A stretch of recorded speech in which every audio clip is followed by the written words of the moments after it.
à tous, je suis ici pour vous présenter le baffle Marshall Onward 1960 AHW, c'est-à-dire que ce n'est pas le pan droit, c'est le pan qui est au-dessus du pan droit.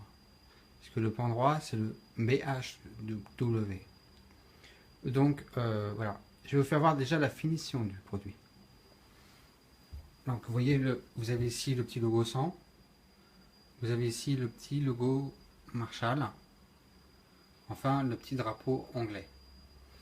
Il faut regarder aussi le travail qui a été effectué au niveau des poignées ici.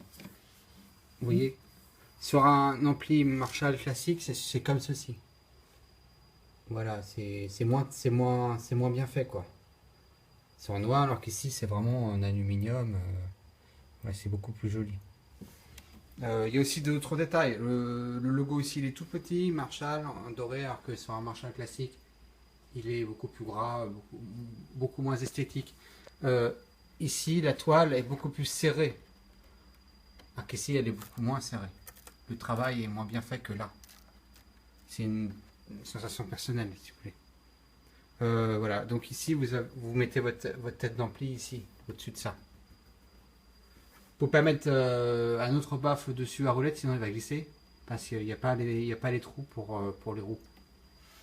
Donc je vais vous faire un petit essai, mais évidemment pour pouvoir l'écouter à sa juste mesure, il faut vraiment l'écouter en vrai. Et moi je trouve que réellement entre un ampli classique, qui est celui-là qui vaut en occasion 350-400 euros, et celui-ci qui en occasion vous le trouvez à... Vous avez beaucoup de mal à le trouver, mais il est minimum 700 euros. Au niveau du son, il y a vraiment une différence. Il est beaucoup plus précis.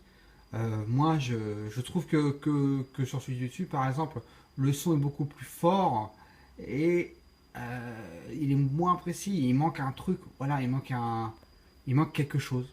Voilà. Donc, je vais vous faire un petit essai tout de suite. Merci.